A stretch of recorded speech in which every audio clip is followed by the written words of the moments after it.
Bismillahirrahmanirrahim. Assalamualaikum warahmatullahi wabarakatuh. Alhamdulillahirabbil alamin wassalatu wassalamu ala sayyidina Muhammadin wa ala alihi wa ashabihi ajma'in. Amma ba'du. Alhamdulillah, hari ini kita bisa melanjutkan kembali pembahasan kita. Pada kesempatan kali ini kita akan melanjutkan bagian yang kelima dari perkataan-perkataan yang mengalami pergeseran makna, ya. Al-lafdzul khamis, lafaz yang kelima yaitu apa? Wa huwa al-hikmah, yaitu lafaz hikmah, ya.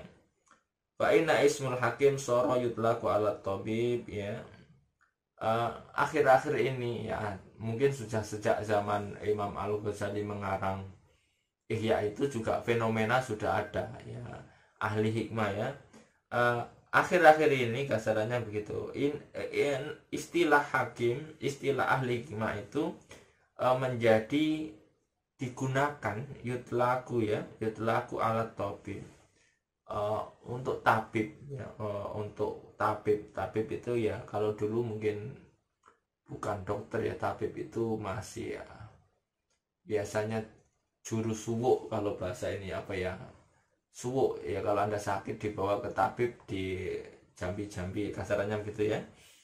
Mungkin masih ada, ya, itu tidak salah, orang Jambi misalkan membuat orang bisa sembuh, ya, tidak masalah. Tetapi yang dibahas di sini adalah pergeseran makna dari al-hikmah yang menuju ke arah tabib, yang ahli hikmah.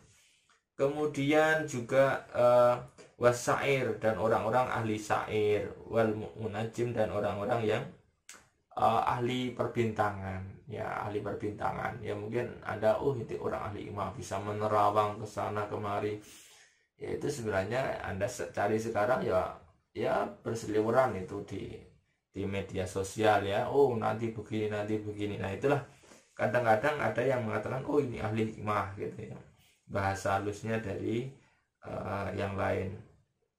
Hatta lalladhi yudakhrij al-qur'ah, ya, bahkan, gitu, ya, sampai istilah digunakan kepada orang-orang yang orang-orang yang tukang ngelempar undian, ya, tukang undian, ya, lempar yang pokoknya istilahnya kayak kalau di dalam film mungkin dewa gambling, gitu, ya, apalah, ya, dalam film kira-kira begitu, sampai saking canggihnya dianggapnya ahli hikmah karena menang terus, ya. Ala kafis sudayatin fisawari, ya, yang, ya, di pinggir-pinggir jalan, gitu, ya, sawari aturuk, ya, fisawari itu. Wal hikmah ya allati asnallahu, ya, azza wa jal alaihi faqala ta'ala. Allah berfirman dalam Al-Quran, yaitu a'udzubillahi minasyaitonir rajim, bismillahirrahmanirrahim, yu'til hikmata man yasha wa may yu'tal hikmata faqad utiya khairan katsira. Ini karena hikmah ini memang ada di dalam ayat Al-Quran, ya, dan ini menarik sekali, gitu. Ketika Anda disebut ahli hikmah itu mesti akan senang ketika mendengar ayat ini, ya. Yu'til hikmata man yasha wa may yu'tal hikmata faqad utiya khairan katsira. Artinya apa? Ya, orang-orang yang dianugerahinya lah, ya, Allah itu memberikan hikmah, gitu, kepada orang-orang yang dikehendakinya, ya. Dan barang siapa dianugerahi hikmah, maka dia telah dianugerahi banyak kebaikan, ya. Memang kata hikmah ini luar biasa, ya, lalu diperebutkan oleh orang-orang atau bahkan menisbatkan dirinya ahli hikmah. Wa qala sallallahu alaihi wasallam, kalimatun minal hikmah yata'allamuha ar-rajulu khairun minad dunya wa ma fiha. Rasulullah sallallahu alaihi wasallam bersabda, satu kalimat dari hikmah yang dipelajari oleh seseorang adalah lebih baik baginya daripada dunia seisinya. Wah, tambah semangat Anda mendengar hikmah. Bagaimana ini mencari hikmah gitu ya. Fangdur maladika nadil hikmah ibaratun anhu wa ilama dan nakola wa kisbihi baqiyatul alfat wahtaris anil i'tizar bital bisat ulama isu fa inna syarrahum aladdin a'dom min syarris syayatin. Nah ini seru ya Masya Allah. Jadi Imam Al-Ghazali kemudian begini, coba lihat, perhatikanlah gitu ya, apakah yang diperkatakan tentang hikmah itu dan kemana tujuannya gitu ya. Kemudian bandingkanlah ya dengan kata-kata yang lain, dan jagalah diri dari tertipu dengan keraguan-raguan yang dibuat oleh ulama-ulama jahat, ulama-ulama su ya.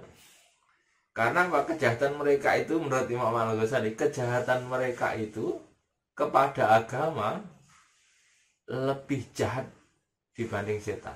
Masya Allah ya, lebih jahat dibanding setan. Ya apa? Ini syaiton, alasannya apa? Ini syaiton, kalau setan ya biwasitotihim, dengan apa ya, perantaraan ulama-ulama itu ya, ya tadarraj ila intizaiddin ya, dengan perantaraan ulama yang buruk itu apa ya, akan mencabut agama ya, secara berangsur-angsur akan mencabut agama min qulubil khalqi, dari hatinya para makhluk atau orang banyak ya. Walihada, maka karena ini lama su'ila Rasulullah sallallahu alaihi wasallam an syaril khalqi aba ya, ketika Rasulullah sallallahu alaihi wasallam ditanya ya tentang apa ya, tentang orang yang paling jahat. Siapa sih ya Rasul orang yang paling jahat gitu ya? Maka Rasulullah sallallahu alaihi wasallam itu menolak menjawabnya gitu ya. Wa qala Allahumma ighfir hatta kararu alaihi. Pokoknya Rasul kemudian, ya Allah, semogalah diampuni, semoga diampuni gitu ya. Allahumma apa itu? Allahumma ighfir ya. Allahumma, semoga diampuni. Ya Allah, ampunilah orang itu gitu. Sehingga setelah berkali-kali ditanyakan apa? Hatta kararu itu alaihi ya. Pokoknya ditanya lagi. Faqalahum ulama usu ya. Mereka itu adalah ulama-ulama yang jahat, ulama-ulama yang buruk. Wah, Masya Allah ya. Jadi nanti kalau Anda teliti ya, wah ini ulama itu ada yang baik, ada yang buruk. Yang buruk apa? Ya nanti Anda bisa simpulkan ya dari beberapa pembahasan kita, ketika ada ulama-ulama yang merubah, menggeser istilah-istilah, dan tujuannya tentu bukan tujuan akhirat, tapi tujuannya barangkali sesuatu yang lain. Faqad araftu al ilm al mahmud wal matmum wa masarul iltibas wa ilaikal khirah fi antandur li nafsika fatak tadi bisalaf au tadalla bihablil ghurur wa tatasyabbah bil khalaf gitu ya. Lalu faqat urifat al ilmu ya, masa al ilmu sih, faqat araftu benar gitu. Maka ya saya sudah tahu, kata Imam Al-Ghazali, ilmu yang ilmu yang baik dan ilmu yang tercela, ilmu yang terpuji dan ilmu yang tercela gitu ya. Serta ya wa masarul itibas, dan yang meragukan di antara keduanya ya. Wa masarul itibas ya, maksudnya yang abu-abu ya. Dan yang abu-abu, saya sudah tahu mana ilmu yang terpuji, mana ilmu yang tercela, dan ilmu yang abu-abu gitu kan. Dan terserah gitu ya. Wa ilaikal khiyar ya. Pilihan sekarang kepada Anda. Misalkan gini kasarannya. Dan sudah kami jelaskan kepada kalian tentang ilmu yang terpuji dan ilmu yang tercela gitu ya. maka dan abu-abu, maka sekarang terserah Anda. Jadi Imam Al-Ghazali di sini pun tidak memaksa Anda mengikuti ide beliau. Jadi ini tugasnya memang memberitahu bahwa ini loh ilmu yang tercela, ini ilmu yang terpuji, ini yang abu-abu. Maka Anda silahkan pilih, dan ketika Anda sudah milih, itu kembali kepada tanggung jawab Anda. Fi antatur linafsika, ya, kemudian terserah kepada Anda sendirilah untuk memilih demi kepentingan Anda sendiri, ya. Anda mau ikut mau mengikuti ulama-ulama salaf yang soleh, atau terpesona dengan penipuan yang terpengaruh dengan ulama-ulama yang ya belakangan gitu ya, maksudnya belakangan.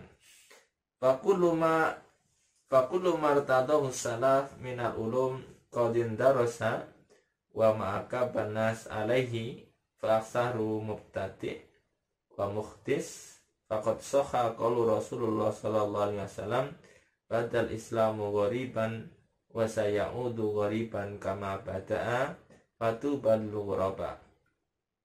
Faqila wa manil ghuraba qala alladzina yuslihuna ma afsada, apa ini? Qala alladzina yuslihuna ma afsadahun nas min sunnati walladzina yahyauna ma amatuhu min sunnati. Jadi Rasulullah sallallahu alaihi wasallam tadi apa? Adapun segala sesuatu, ya, segala ilmu yang mendapat kerelaan dari ulama-ulama salaf itu, ya, sudah tertimbun lah, sudah tertutup. Maksudnya apa? Ilmu-ilmu dari ulama-ulama yang dulu itu sudah, kasarannya gitu ya, kalau kita sampaikan dengan bahasa kita, mungkin sudah tidak diminati oleh masyarakat sekarang, ya. Karena orang-orang sekarang, coba Anda bayangkan, kalau untuk mengikuti ulama-ulama salaf tentu banyak alasannya gitu ya. Nah, kasarannya tertimbun, dan apa yang terjadi di menjadi pegangan manusia saat ini adalah sebagian besar daripadanya adalah bid'ah yang atau hal-hal yang diada-adakan. Maka ya memang bagian dari dinamika zaman akhir, ya. Maka Rasulullah Shallallahu Alaihi Wasallam mengatakan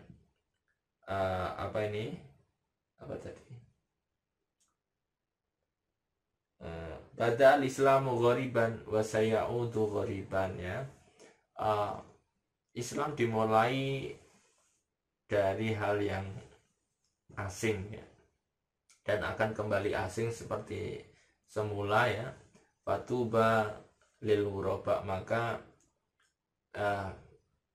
tuba itu maka bahagialah, ya, berbahagialah, ya, orang-orang yang fatuba lil, maka ya berbahagialah atau berbuat baiklah, ya, kepada orang-orang, fatuba lil ghuraba, kepada orang-orang yang asing, ya. Jadi nanti semakin hari nanti semakin langka, kasarannya gitu ya, semakin langka orang-orang yang berpegang teguh kepada prinsip-prinsip ulama-ulama salaf. Maka kemudian ditanyakan kepada Rasulullah SAW, siapa orang-orang yang asing itu, wahai Rasul? Lalu Rasul menjawab, mereka adalah yang memperbaiki apa yang telah dirusakkan manusia dari sunnahnya, dan mereka yang menghidupkan apa yang telah dimatikan oleh manusia dari sunnah Rasul. Jadi nanti ada orang-orang yang tetap berusaha ihya sunnah, yang menghidupkan sunnah Rasul. Sunnah Rasul itu ya bukan hanya yang mereka, misalkan sekarang orang rame-rame sunnah Rasul itu ya banyak, termasuk bekerja, ya sunnah Rasul, termasuk misalnya ya macam-macam lah gitu ya, sunnah Rasul yang mungkin sebagian orang mungkin tidak akan melakukan itu. Misalkan sunnah Rasul ya contohnya hidupnya sederhana gitu ya, Ya begitu kira-kira. Lalu kemudian apa dikatakan wafi hadisin akhor, apa ini, humul mutamassikuna bima antum alaihil yaum. Pada hadis yang lain dikatakan orang-orang itu adalah orang-orang yang berpegang teguh dengan apa yang kamu pegang sekarang. Jadi artinya ini disampaikan kepada sahabat, orang yang berpegang teguh dengan perilaku yang dilakukan oleh para sahabat, itulah yang masuk di ranah-ranah orang-orang ghuraba pada nantinya ya. Lalu kemudian wa fi hadisin akhar al-ghuraba nasun qalilun solihun bainan nas kasirun mayyawuduhum fil khalq asaru mimma yuhibbuhum. Ya, jadi nanti dalam hadis lain dikatakan orang-orang asing itu adalah orang-orang yang atau manusia yang sedikit jumlahnya, yang baik ya, di antara manusia baik lah, yang baik ya, di antara manusia-manusia yang banyak, yang tidak disukai oleh orang banyak ya, tidak disukai ya.